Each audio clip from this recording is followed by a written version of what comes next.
വോയിസിൻ്റെ എല്ലാ മാന്യ പ്രേക്ഷകർക്കും വേഗം വരുന്ന യേശു ക്രിസ്തുവിൻ്റെ ധന്യനാമത്തിൽ എൻ്റെ സ്നേഹവചനത്തെ അറിയിക്കുന്നു.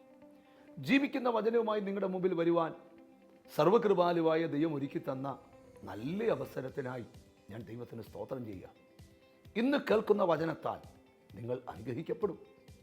നിങ്ങൾക്ക് ഉയരാൻ, അനുഗ്രഹിക്കപ്പെടാൻ, സമൃദ്ധിയിലേക്ക് നടത്തപ്പെടാൻ ആഗ്രഹമുണ്ടോ? ഒരേ ഒരു വഴി ദൈവവചനം കേൾക്കുക. നിങ്ങളെപ്പോലെ ജനലക്ഷങ്ങൾ ഇന്ന് ഈ വചനം കേൾക്കുന്നുണ്ട്. ഇന്ന് ഈ എപ്പിസോഡ് സ്പോൺസർ ചെയ്തത് അനുഗ്രഹിക്കപ്പെട്ടൊരു കുടുംബമാണ്. അവർക്ക് ദൈവം കൊടുത്തൊരു വിടുതലിൻ്റെ നന്ദി സൂചകമായിട്ടാണ് ഈ ശുശ്രൂഷ നടത്തുന്നത്. നമുക്ക് ആദ്യം ആ ഫാമിലിക്ക് വേണ്ടി പ്രാർത്ഥിക്കാം. പ്രാർത്ഥിക്കുമ്പോൾ നിങ്ങൾ വീടിനകത്തിരുന്നാണ് പ്രാർത്ഥിക്കുന്നതെങ്കിൽ നിങ്ങളുടെ വീട്ടിൽ, നിങ്ങളുടെ ബിസിനസ് സ്ഥാപനത്തിൽ ഒരു ബ്ലെസ്സിങ് നിശ്ചയമായി ഉണ്ടാകും. പ്രാർത്ഥിക്കാം. ഞങ്ങളെ സ്നേഹിക്കുന്ന ഞങ്ങളുടെ യേശുവേ, നിൻ്റെ നാമത്തിൽ ഈ എപ്പിസോഡ് സ്പോൺസർ ചെയ്ത ആ അനുഗ്രഹിക്കപ്പെട്ട കുടുംബത്തിന് വേണ്ടി പ്രാർത്ഥിക്കുന്നു. അവരുടെ ആവശ്യങ്ങളിൽ ദൈവം കൂടെ ഇരുന്നാണ്. അവർക്ക് ദൈവം കൊടുത്തിരിക്കുന്ന വിടുതലിന് നന്ദി, കൊടുക്കാൻ പോകുന്ന വിടുതലിന് നന്ദി, അവരെ വിജയത്തോടെ നടത്താൻ പോകുന്നത് കൊണ്ട് നന്ദി. ഇന്ന് വചനം കേൾക്കുന്ന മക്കളെ സമർപ്പിക്കുന്നു. അവരുടെ വീടിനകത്തൊരു ദൈവാനുഗ്രഹം ഉണ്ടാകട്ടെ. അവരുടെ ബിസിനസ്സിനകത്ത്, അവരുടെ ജോലിക്കകത്ത്, അവരുടെ കുടുംബജീവിതത്തിനകത്ത്, അവരുടെ കുഞ്ഞുങ്ങളുടെ വിദ്യാഭ്യാസത്തിനകത്ത് ഒരു വലിയ ബ്ലെസ്സിങ് ദൈവം കൊടുക്കണമേ എന്ന് ഞങ്ങൾ ദൈവത്തോട് പ്രാർത്ഥിക്കുന്നു. പ്രാർത്ഥന കേട്ടത് കൊണ്ട് നന്ദി. യേശുവിൻ നാമത്തിൽ തന്നെ ആമേൻ. ജീവിക്കുന്ന ദൈവത്തിൻ്റെ വചനം കേൾക്കാം.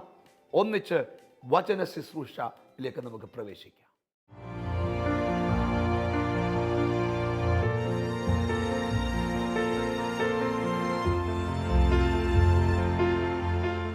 ഇന്നത്തെ സവിശേഷമായ ചിന്തയ്ക്ക് വിശുദ്ധ വേദഗ്രന്ഥത്തിൽ നിന്ന് 2 തിരുവെഴുത്തുകളാണ് നമ്മൾ വായിക്കുന്നത്.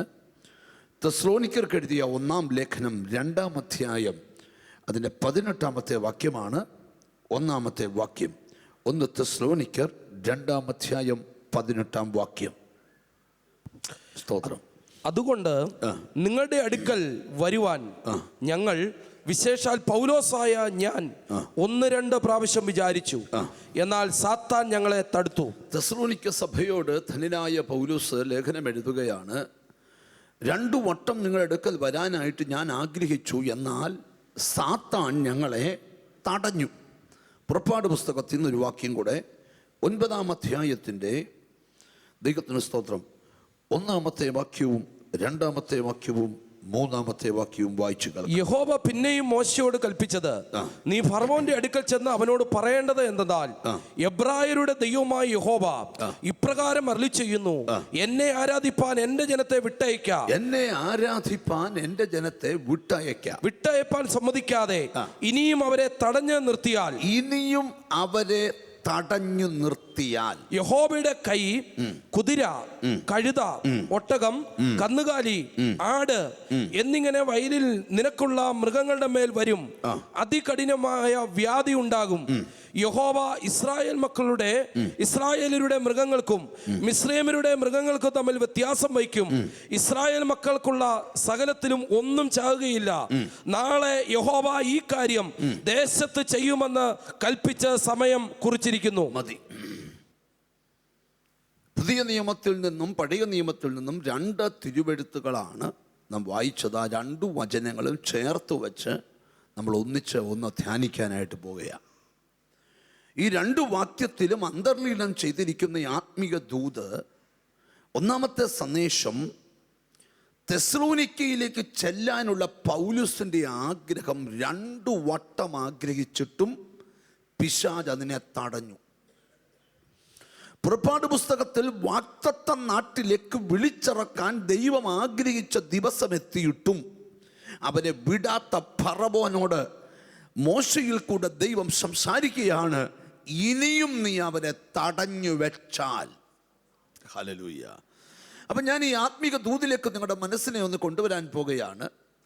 നാം ഇന്ന് അനുഭവിക്കുന്ന പലതും അല്ല നാം അനുഭവിക്കേണ്ടത്. ദൈവം നിങ്ങൾക്ക് ദോഷങ്ങൾ വരുത്തുന്ന ദൈവമല്ല. ഇതിനേക്കാൾ ശ്രേഷ്ഠമേറിയതിലേക്കാ നീ ചെന്ന് കയറേണ്ടത്. എന്നാൽ അതിനെ നിന്റെ അനുവാദമില്ലാതെ തടയുന്ന ഏതോ ഒരു കറുത്ത കൈയെക്കുറിച്ചാണ് ഈ ബൈബിൾ വെളിപ്പെടുത്തി തരുന്നത്. ഈ ഉപവാസ കൂട്ടത്തിനകത്ത് വെച്ച് നിന്നെ തടസ്സം ചെയ്യുന്ന ശക്തി എത്ര വലിയ ശക്തിയാണെങ്കിലും ഇന്നതിനെ നിർമൂലനം ചെയ്ത് നിന്റെ തടസ്സങ്ങളെ നിനക്ക് മുമ്പിൽ നിന്ന് മാറ്റി താമസവിന മറുപടിയുടെ ശബ്ദം നിന്റെ കാതുകളിൽ മുഴങ്ങത്തക്ക രീതിയിൽ ഒരു ദൈവിക ഇടപെടൽ ഇന്നത്തെ ആരാധനയ്ക്ക് നടുവിലുണ്ടാകും. അനുഭവങ്ങൾ കൊണ്ടും പ്രാർത്ഥന കൊണ്ടും പ്രവചനങ്ങൾ കൊണ്ടും വെളിപ്പാടുകൾ കൊണ്ടും പ്രാർത്ഥിക്കുന്നവർക്കകത്തളത്തിൽ അറിയാം, എന്നെ എന്തോ ഒരു ശക്തി തടയുന്നുണ്ട്. എന്നാൽ ദൈവാത്മാവ് പറയാ, ഇനിയും നീ തടഞ്ഞു വെച്ചാൽ ഇതുവരെ ഞാൻ ഇടപെട്ട പോലെ അല്ല, എൻ്റെ ഇടപെടലിൻ്റെ സ്വഭാവം മാറും, എൻ്റെ ഇടപെടലിൻ്റെ രീതി മാറും. ഇനിയും എൻ്റെ ജനത്തെ തടഞ്ഞു വെച്ചാൽ. വിശ്വാസികളുടെ പിതാവെന്ന് ബൈബിൾ വിളിക്കുന്ന അബ്രഹാമിനോട് ഉൽപ്പത്തി പുസ്തകം 15-ാം അധ്യായത്തിലെ യഹോവയായ ദൈവം സംസാരിക്കുന്ന ഭാഗമുണ്ട്. നിന്റെ സന്തതി 400-ലധികം സംവത്സരം അടിമകളാക്കി കിടക്കപ്പെടും, സ്വന്തമല്ലാത്ത രാജ്യത്തവർ ബന്ധിക്കപ്പെട്ട് കിടക്കും. എന്നാൽ 4-ാം തലമുറ ആ ബന്ധനം പൊട്ടിച്ച് അവിടുന്ന് വിടുവിക്കപ്പെടും. ഇപ്പൊ ഞാൻ ഈ മെസ്സേജ് എടുക്കുമ്പോൾ തന്നെ ഒരു ദൂത് പറയാം, ഏതു തടസ്സങ്ങൾക്കും ഒരു കാലയളവുണ്ട്. അത് കഴിഞ്ഞാൽ നീ വിടുവിക്കപ്പെട്ടേ പറ്റൂ. ആരോടൊക്കെയോ പരിശുദ്ധാത്മാവ് തുറന്ന് പ്രവചിക്കുക. നിന്റെ ആരോഗ്യത്തെ തടസ്സപ്പെടുത്തിയെങ്കിൽ, നിന്റെ സമ്പത്തിനെ തടസ്സപ്പെടുത്തിയെങ്കിൽ, നിന്റെ കുടുംബജീവിതത്തെ തടസ്സപ്പെടുത്തിയെങ്കിൽ, ആ തടസ്സം വരുത്തുന്ന ദുഷ്ടശക്തിയെ ശാസിക്കാൻ കഴിവുള്ള ഒരു ദൈവിക ഇടപെടൽ എനിക്കെന്തോ പരിശുദ്ധാത്മാവ് ഉറപ്പു തരിക. ഇന്നത്തെ മീറ്റിംഗിൽ പ്രാർത്ഥിച്ചുകൊണ്ടിരുന്നാൽ നീ തടസ്സങ്ങൾ മാറി ദൈവം ഒരുക്കിയ അനുഗ്രഹത്തിലേക്ക് നീ കാലുകുത്തും. ഈ മെസ്സേജ് കേട്ടോണ്ടിരിക്കുമ്പോൾ തന്നെ നിന്റെ വീടിന്റെ പരിസരത്തു ദൈവപ്രവൃത്തി തുടങ്ങട്ടെ. നിന്റെ സന്തതി ഇരിക്കുന്ന സ്ഥലത്തു ദൈവപ്രവൃത്തി തുടങ്ങട്ടെ. നീ മനസ്സിൽ പറഞ്ഞ് തടുത്തു വെക്കുന്ന കാലയളവ് തീരാൻ പോവുക. ഇനിയും നിന്റെ ദൈവത്തിന്റെ സ്വഭാവം ദൈവം ഒന്ന് മാറ്റും. ഇതുവരെ ചെയ്ത പോലെ അല്ല ദൈവം ചെയ്യാൻ പോകുന്നത്. ഇന്ന് ഇച്ചിരി ഗഹനമായി നിങ്ങൾ പ്രാർത്ഥിക്കാൻ തയ്യാറാകുമെങ്കിൽ ഈ ദൂത് തീരുന്നതിന് മുമ്പ് ചില തടസ്സങ്ങൾ വഴിമാറുന്നത് പ്രാർത്ഥനയിൽ കാണാം. അത് പിശാചാകട്ടെ, മനുഷ്യനാകട്ടെ, അത് മന്ത്രവാദമാകട്ടെ, ആഭിചാരമാകട്ടെ, ഏതൊരു ശക്തി നിനക്ക് മുമ്പിൽ നിന്നാലും ആ തടസ്സത്തെ നിന്റെ കൺമുമ്പിൽ നിന്ന് മഞ്ഞുരുക്കി മാറ്റുന്ന പോലെ ഉരുക്കി മാറ്റി, പുക പതറിക്കുന്ന പോലെ പതറിച്ചു കളഞ്ഞ് നിന്നെ വാഗ്ദത്ത വിഷയത്തിലേക്ക് കയറ്റാൻ ദൈവത്തിന് പ്ലാനുണ്ട്. പ്രാർത്ഥിക്കുന്ന കൃപ പ്രാപിച്ച ദൈവമക്കൾ ആത്മാവിൽ പോരാടി പ്രാർത്ഥിക്കുന്നെങ്കിൽ ഇത് നിന്റെ തടസ്സം ഒഴിപ്പിക്കുന്ന ദിവസമായിരിക്കും. കുറെ കാലം കൊണ്ട് നിന്നെ ഒരു സ്ഥലത്ത് കെട്ടിയിട്ട മൃഗത്തെ പോലെ നീ കടന്ന് കറങ്ങാൻ തുടങ്ങിയിട്ട് നിന്നെ നോക്കി ചിലർ മാറിയിരുന്ന് പല്ലിളിച്ച് ചിരിക്കുന്നുണ്ട്. എത്ര പ്രാർത്ഥിച്ചാലും കൈയടിച്ചാലും ഈ ഗതികേട് മാറത്തില്ലെന്ന് വിധി പറയുന്ന വിധികർത്താക്കളുടെ മുമ്പിൽ നിന്നുകൊണ്ട് എൻ്റെ യേശുവിന് സംസാരിക്കാനുണ്ട്. ഇനിയും എൻ്റെ ജനത്തെ തടഞ്ഞു വെച്ചാൽ, ഇനിയും എൻ്റെ ജനത്തെ തടഞ്ഞു വെച്ചാൽ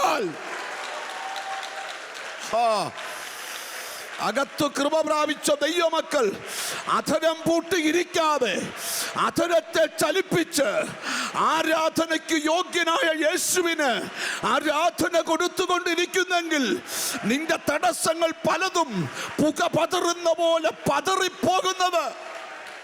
മനുഷ്യർ തടഞ്ഞാലും പിശാച് തടഞ്ഞാലും അത് നമ്മുടെ വിഷയമല്ല. ഏതു തടസ്സത്തിനും ഒരു കാലയളവുണ്ട്. അത് കഴിയുമ്പോൾ നീ വിടുവിക്കപ്പെട്ടേ പറ്റൂ. ആരോടൊക്കെയോ പരിശുദ്ധാത്മാവ് നിന്റെ വീടിനെ നോക്കി നീ പ്രവചിക്കണം. നിന്നെ തടസ്സപ്പെടുത്തുന്ന കാലയളവ് ഇന്ന് തീരുകയാ. ദൈവം പറയാ, ഇനി എൻ്റെ ജനത്തെ തടഞ്ഞു വെച്ചാൽ എൻ്റെ രീതികൾ മാറും, എൻ്റെ ഇടപെടലിൻ്റെ സ്വഭാവം മാറും, ഞാൻ ആരാണെന്ന് നീ അറിയും. കർത്താവ് അങ്ങനെ ഇടപെടുവാനുള്ള കാരണം എന്താണ്? എന്താണ് ദൈവം അങ്ങനെ ഇടപെടുവാനുള്ള കാരണം? പുറപ്പാട് പുസ്തകം 3-ാം അധ്യായം സവിസ്തരം പഠിക്കുമ്പോൾ യഹോവയായ ദൈവം മുൾപടർപ്പിൽ മോശയുടെ അടുക്കൽ ഇറങ്ങി വന്നിട്ട് പറയുന്ന വാക്കുകളുണ്ട്. എൻ്റെ ജനത്തിൻ്റെ കഷ്ടത ഞാൻ കണ്ടു, എൻ്റെ ജനത്തിൻ്റെ നിലവിളി ഞാൻ കേട്ടു, എൻ്റെ ജനത്തെ ഞാൻ അടുത്തറിഞ്ഞിരിക്കുന്നു. കണ്ടവൻ, കേട്ടവൻ, അറിഞ്ഞവൻ. കാണുകയും കേൾക്കുകയും അറിയുകയും ചെയ്താൽ അടങ്ങിയിരിക്കുന്ന ഒരു ദൈവത്തെ അല്ല നീ വിളിക്കുന്നത്. അടിമനുഖത്തിനകത്ത് കുടുക്കി അധ്വാനിച്ച നന്മകളെയെല്ലാം അപഹരിച്ചോണ്ട് അർഹിക്കുന്ന നന്മ കയ്യിൽ വരാതെ നിന്നെ കുഴച്ചു മറിക്കുന്ന ഫറവോന്റെ ആമി തന്ത്രങ്ങളെ എന്റെ ദൈവം കേമി സ്വർഗത്തിൽ നിന്ന് കാണുകയാണ്. രക്തം ജയം. എനിക്കെന്തോ പരിശുദ്ധാത്മാവ് ഉറപ്പ് തരികയാ, ഇന്നത്തെ പ്രാർത്ഥനയ്ക്കകത്ത് തടഞ്ഞു വെച്ച കൈകളൊക്കെ വഴിമാറും. അത് മനുഷ്യനായാലും പിശാചായാലും. ഇന്നത്തെ ആരാധനയ്ക്ക് നടുവിൽ വിളിച്ചു പറയണം, നീ ഞാൻ തടസ്സം മാറി വാഗ്ദത്തത്തിലേക്ക് പ്രവേശിക്കാൻ പോകുകയാ. അതിന്റെ വെല്ലുവിളി എത്ര വലുതായാലും അതിന് ഇടപെടുന്നത് അനുബ്രദർ അല്ല, ഇടപെടുന്നവന്റെ പേരാ സൈന്യങ്ങളുടെ യഹോവ. ഞാനൊരു ചോദ്യം സ്നേഹത്തോടെ ചോദിക്കട്ടെ, എത്ര പേർ കൊതിക്കുന്നുണ്ട് നിന്റെ തടസ്സം മാറ്റാൻ ഒരു ദൈവിക ഇടപെടൽ ഉണ്ടാകണമെന്ന്? ഹല്ലേലൂയ. ഞാൻ ഈ പ്രാർത്ഥനയിൽ കേൾക്കുന്നൊരു ശബ്ദമുണ്ട്, മനുഷ്യരിടപെട്ടിട്ട് നടക്കാത്ത കാര്യം ദൈവം ഇടപെട്ട് നടത്തി തരാൻ പോകുകയാ. ദാനിയേൽ എന്ന് പറയുന്ന ഒരു മനുഷ്യന്റെ ചരിത്രം ദാനിയേൽ പ്രവചനത്തിലുണ്ട്. അതൊന്നും വായിക്കേണ്ട വാക്യങ്ങളല്ല, അവിടേക്ക് വരാം. അവൻ പ്രാർത്ഥിക്കാനിരുന്ന 1-ാം നിമിഷം തന്നെ അവന്റെ പ്രാർത്ഥന ദൈവം കേട്ടു. അന്ന് തന്നെ പ്രാർത്ഥനയുടെ മറുപടി പ്രാർത്ഥിച്ചവന്റെ അടുക്കലേക്ക് ദൈവം അയക്കുകയും ചെയ്തു. എന്നാൽ മറുപടിയെ 21 ദിവസം ആകാശ മണ്ഡലത്തിൽ പാർസി രാജ്യത്തിന്റെ പ്രഭു തടഞ്ഞു വെച്ചു.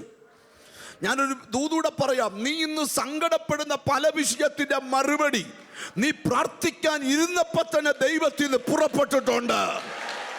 നിന്റെ കുഞ്ഞിനെ കുറിച്ചാ ദൈവം സംസാരിക്കുന്നേ, നിന്റെ ബിസിനസിനെ കുറിച്ച് ദൈവം സംസാരിക്കുന്നേ. നീ അയച്ച ആ പ്രാർത്ഥന അവിടെ എത്തിയിട്ടുണ്ട്. അതിന്റെ മറുപടി പിതാവിന്റെ അടുക്കൽ നിന്ന് പുറപ്പെട്ടിട്ടുമുണ്ട്. പക്ഷെ നിന്നെ ദൈവത്തിന്റെയും ഇടയിൽ മറുപടിയെ തടയുന്ന ഒരു കറുത്ത കരമുണ്ട്. അതിനെ എന്നും തടഞ്ഞു വെക്കാൻ പറ്റത്തില്ല. 21-ാം ദിവസം ആ പാർസി രാജ്യത്തിന്റെ പ്രഭുവിനോട് പടവെട്ടുവാൻ സ്വർഗത്തിന്റെ സൈന്യം രംഗത്ത് വന്നു. ഒരാത്മിക ദൂത് പറയാ, അനിബ്രദറും ഒക്കെ ദൈവത്തിന് സ്വന്തം പ്രാർത്ഥനയിൽ ചിലപ്പോൾ മടുത്തേക്കാം, പക്ഷെ സ്വർഗത്തിന്റെ ഇടപെടൽ വേറെയാ. എന്തോ ദൈവത്തിന്റെ ദൂത് ഞാൻ ആത്മാവി വിളിച്ചു പറയാ. ചിലതിനെ വെട്ടിമാറ്റി, ചിലതിനോട് മല്ലുകെട്ടി ഈ ദിവസങ്ങളിൽ മറുപടി നിന്റെ കരത്തിൽ തരാൻ കഴിയുന്ന ഒരു ദൈവിക ഇടപെടൽ ഇന്നത്തെ ആരാധനയ്ക്ക് നടുവിൽ ഉണ്ടാകട്ടെ. യേശുവിന്റെ നാമത്തില് ഹൃദയത്തിനകത്ത് പ്രാർത്ഥിച്ചോ കുഞ്ഞെ. തടസ്സം ചെയ്യുന്ന ശക്തികൾ ഇന്ന് രാത്രി, ഇന്ന് പകൽക്കാലത്തെ ആരാധനയ്ക്ക് നടുവിൽ മഞ്ഞുരുകുന്ന പോലെ ഉരുകി മാറട്ടെ. വേദപുസ്തക ചരിത്രം പഠിച്ചാൽ പിശാചിന്റെ സ്ഥിരം പല്ലവിയാണ് ദൈവമക്കൾക്ക് മുമ്പിൽ തടസ്സങ്ങൾ സൃഷ്ടിക്കുക. ആമേൻ. ചിലപ്പോൾ നമ്മൾ കരയാറുണ്ട്, യേശുവിനെ മറന്നുപോയോ, കർത്താവിനെ ഓർക്കുന്നില്ലയോ, എന്നാ കർത്താവേ ഈ പ്രതിബന്ധം. ഞാൻ ആത്മാവി വിളിച്ചു പറയാം കുഞ്ഞെ, ഹല്ലേലൂയ. തടയുന്ന ആ കരമൊന്ന് മാറിയാലേ പറ്റൂ. യോശുവയ്ക്ക് ദൈവം വാഗ്ദത്തം കൊടുക്കുകയാ. യോശുവയെ, നിന്റെ ജീവകാലത്ത് ഒരു മനുഷ്യൻ നിന്റെ മുമ്പിൽ നിൽക്കത്തില്ല. പലരും നിന്നെ തടയാൻ വരും, പക്ഷെ അതൊന്നും നിന്റെ മുമ്പിൽ നിൽക്കത്തില്ല. അല്പ ദിവസം കാണുമ്പോൾ തടയുന്നവൻ അവിടെ കാണുകയില്ല. ഒരു ജനത്തെ വാഗ്ദത്തത്തിലേക്ക് നടത്തുവാൻ ഞാൻ നിന്നെ വിളിച്ചിരിക്കുക. നിനക്ക് മുമ്പിൽ നിൽക്കുന്ന ആ വെല്ലുവിളി ഇനി അവിടെ കാണുകയില്ല.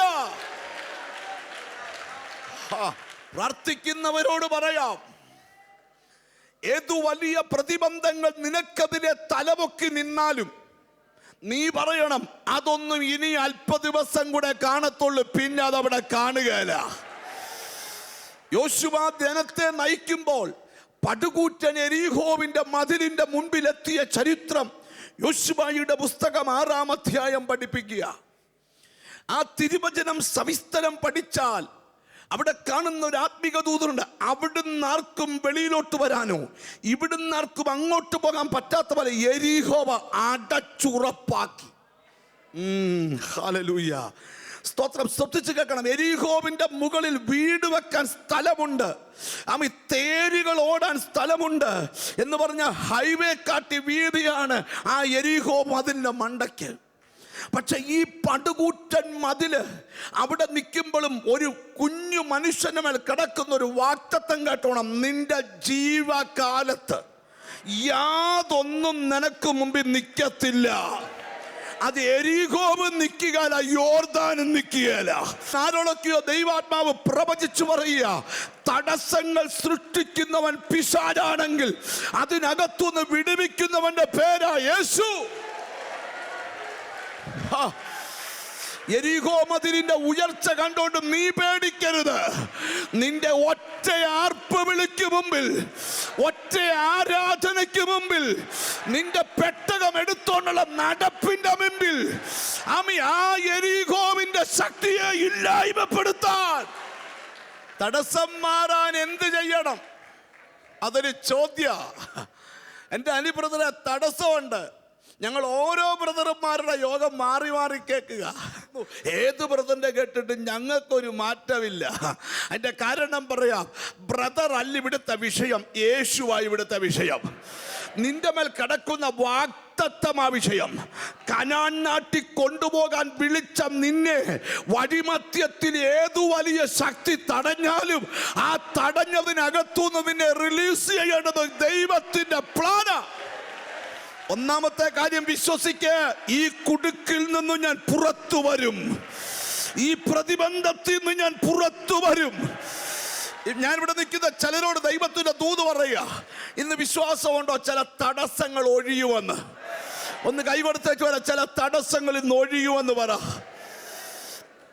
ഹല്ലേലൂയ. ഇന്നിവിടെ ആരാധന ആശീർവാദം പറയുന്നതിന് മുമ്പ് പ്രാർത്ഥിക്കുന്ന നിന്നോടുള്ള ദൈവത്തിന്റെ ദൂത, എങ്ങനെ തടസ്സം കേറി വന്നോ അങ്ങനെ തന്നെ തടസ്സം ഇറങ്ങിപ്പോ. മനസ്സിലായവർക്കായി സ്തോത്രം ചെയ്യുക. ഏതു വഴി കൂടെ നിനക്ക് പ്രതിബന്ധം വന്നോ അതേ വഴിയിലൂടെ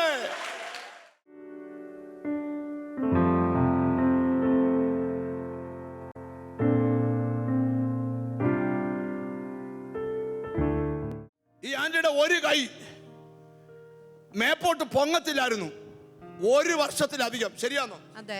ജീസസ് ഒരു ദിവസം 250 രൂപ വെച്ച് കൊടുത്ത് ഫിസിയോതെറാപ്പി ചെയ്യണം. കൈ അനങ്ങണേ. കാശില്ലാഞ്ഞുകൊണ്ട് പോയില്ല. ഈ KPS ഹോളിൽ യോഗത്തിന് വന്നു. ശരിയല്ലേ? അതെ. അന്ന് യേശു പറഞ്ഞു സൗഖ്യമാകുവാന്ന്. ആ കൈ ഒന്ന് പൊക്കി കാണിച്ചേ. അന്ന് സൗഖ്യമായി. ഇന്ന് 7 മാസം കഴിഞ്ഞു. ഈ കൈ കൊണ്ട് എല്ലാം ചെയ്യാം. നടക്കത്തില്ലെന്ന് പറഞ്ഞതാ. ആന്റി ബ്രദർ അല്ല പറയണ്ടേ വിടുതലായെന്ന്. നീ വന്ന് പറയണം. ആന്റി എന്താ ആന്റി പേര്? സൂസമ്മ. നല്ല പേരാണല്ലോ. എവിടാ സ്ഥലം? പുതുശ്ശേരി. പുതുശ്ശേരി. ഈ 2 കൈയും പൊങ്ങത്തില്ല. രണ്ടും പൊങ്ങത്തില്ല. എത്ര കൊല്ലം കൊണ്ട് പൊങ്ങത്തില്ല? 10 വർഷമായി പൊങ്ങത്തില്ല. എളിയും 2 കൈയും പൊങ്ങത്തില്ല. ഡോക്ടർമാരെ കാണിക്കാൻ ഇനി ആരുമില്ല. ഇഷ്ടം പോലെ ഡോക്ടർമാരെ കാണിച്ചു. ഈ 2 കൈയും പൊങ്ങത്തില്ല. ആന്റി എന്നെ നോക്കിക്കേ. ഇനി ആന്റി ഇപ്പൊ ഒന്നും വേണ്ട. ആന്റി ചുമ്മാ എന്നെ കണ്ണ് തുറന്ന് നോക്കി. ആന്റി ഇപ്പൊ പ്രാർത്ഥിക്കണ്ട. ഇവര് മൊത്തം ആന്റിക്ക് വേണ്ടി പ്രാർത്ഥിക്കാൻ പോകും. കണ്ണ് തുറന്ന് വേണം നിൽക്കാൻ. ഈ അനുഗ്രഹിക്കപ്പെട്ട കൈ ലോർഡ് പൊങ്ങത്തില്ലെന്ന് പറഞ്ഞ ഈ കൈ ജീസസ്. ആന്റി എന്നെ നോക്കി. ആന്റി കണ്ണ് തുറക്കാം. ആന്റി ഇനി ആ കൈകൾ നേരെ മുകളിലോട്ട് പൊങ്ങട്ടെ. ആ ആ ആ പൊങ്ങട്ടെ. ആ പിന്നെ പൊങ്ങട്ടെ. ഹീലിംഗ് പൊങ്ങട്ടെ. അങ്ങനെയല്ലല്ലോ കൈ പൊങ്ങുന്നേ. ജീസസ് പൊങ്ങട്ടെ. പിന്നെ പൊങ്ങട്ടെ. ജീസസ്. ഈ കൈയും പൊങ്ങട്ടെ. ലോർഡ്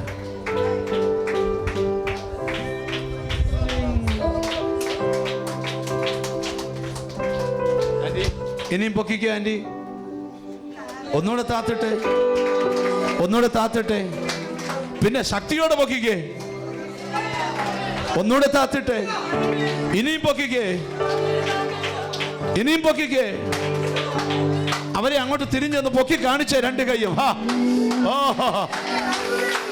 ആന്റി, ഇങ്ങനെ കൈ പൊങ്ങത്തില്ലായിരുന്നോ? ഒക്കെ 3 ദിവസമായി ഒരേ കിടപ്പായിരുന്നു. ആയിരുന്നോ? കയ്യായിരുന്നു, കൈ പൊക്കത്തില്ലായിരുന്നു. ഇപ്പം പൊങ്ങിയോ കൈ? പൊങ്ങി, നല്ലായിട്ട് പൊങ്ങി. 10 വർഷമായി. ഒന്ന് പൊക്കി കാണിച്ചേ ആന്റി. ഈ ആന്റിയെ സാക്ഷി നിർത്തി പറയാ, 10 വർഷമായി കൈ. ആമി 3 ദിവസം, അടുത്ത ദിവസം ഇവിടെ ഹോസ്പിറ്റലിൽ അഡ്മിറ്റ് ആയിരുന്നു. അപ്പോഴും ഈ കൈ പൊങ്ങത്തില്ലായിരുന്നു. എന്നാൽ ഈ കൈയെ കർത്താവ് പൊക്കി തരികയാ. ഞങ്ങൾ ശുശ്രൂഷിച്ച ശുശ്രൂഷ നിങ്ങൾക്ക് അനുഗ്രഹമായി എന്ന് ഞങ്ങൾ വിശ്വസിക്കട്ടെ. നിങ്ങളുടെ മനസ്സിലൊന്ന് പ്രാർത്ഥിക്കണം തോന്നില്ലേ? ഇത്രയും നേരം പ്രസംഗിച്ചപ്പോൾ എനിക്കും തോന്നുന്നു നിങ്ങൾക്ക് വേണ്ടി പ്രാർത്ഥിക്കണം. നമുക്കൊന്നിച്ച് കൈകൾ ഇങ്ങനെ ചേർത്ത് പിടിക്കാം. ജീസസ്, ഞങ്ങളെ സ്നേഹിക്കുന്ന കർത്താവേ, നിന്റെ കുഞ്ഞുങ്ങളോട് വചനം പറയാനുള്ള വലിയ കൃപ കർത്താവ് തന്നല്ലോ. ഈ വചനത്താൽ ഈ മക്കളെ അനുഗ്രഹിക്കണമേ. ഈ പകൽ അവരുടെ രോഗങ്ങൾ മാറിപ്പോകട്ടെ. ഈ ദിവസം ഇവരുടെ പ്രതിബന്ധങ്ങൾ മാറിപ്പോകട്ടെ. ഇവരെ അലട്ടുന്ന എല്ലാ പ്രതികൂലങ്ങളും മാറിപ്പോകട്ടെ. ഇവരുടെ രോഗമുള്ള ഭാഗത്ത് യേശുവിൻ്റെ കൈ തൊട്ടാട്ട്. ഇവരുടെ കുരുക്കുകളെ ദൈവം അഴിച്ചാട്ട്. ഇവരുടെ വീട് സമാധാനം കൊണ്ട് നിറയണം. ഇവരുടെ കുഞ്ഞുങ്ങൾ ദൈവത്താൽ അനുഗ്രഹിക്കപ്പെടട്ടെ. ഹോബയുടെ നന്മ ഇവരുടെ മേൽ വെളിപ്പെട്ട് വരട്ടെ. പ്രാർത്ഥിച്ച് നിന്റെ നാമം ചൊല്ലി ഇവരെ അനുഗ്രഹിക്കുന്നു. യേശു ക്രിസ്തുവിൻ നാമത്തിൽ തന്നെ. ആമേൻ, ആമേൻ, ആമേൻ. God bless you. നിങ്ങൾക്ക് ഈ എപ്പിസോഡ് കണ്ടപ്പോൾ തോന്നുന്നു നിങ്ങളുടെ കുടുംബത്തിൻ്റെ വകയായും ഒരു എപ്പിസോഡ് നടത്തണമെന്ന്. നിങ്ങളുടെയൊക്കെ ബർത്ത്ഡേ വരുമ്പോൾ, വെഡിങ് ഡേ വരുമ്പോൾ, നല്ല ദിവസങ്ങൾ വരുമ്പോൾ നിങ്ങളുടെ ഫാമിലിയുടെ വകയായി ഒരു എപ്പിസോഡ് സ്പോൺസർ ചെയ്യാം. ജനലക്ഷങ്ങളിലേക്ക് കർത്താവിൻ്റെ വചനം നിങ്ങൾക്ക് കൊടുക്കുവാനായി കഴിയും. ഞങ്ങളെ നേരിട്ട് കണ്ട് പ്രാർത്ഥിക്കാൻ ആഗ്രഹമുണ്ടെങ്കിൽ ഞങ്ങളുടെ പ്രയർ സെൻ്ററുകളിൽ വരിക. താഴെ കാണുന്ന നമ്പറിൽ നിങ്ങളുടെ ഏത് ആവശ്യത്തിനും വിളിക്കുക. നിങ്ങളുടെ ദേശത്തൊരു സുവിശേഷം നടത്താൻ ആഗ്രഹമുണ്ടോ? ഞങ്ങളെ അറിയിക്കുക. ഈ ദേശത്തും യേശുവിൻ്റെ വചനം എത്തിക്കാൻ ഞങ്ങൾ ആഗ്രഹിക്കുന്നു. God bless U. നാളെ ഇതേ സമയം വീണ്ടും നമുക്കൊന്നിച്ച് കാണാം. ആമീൻ, ആമീൻ, ആമീൻ.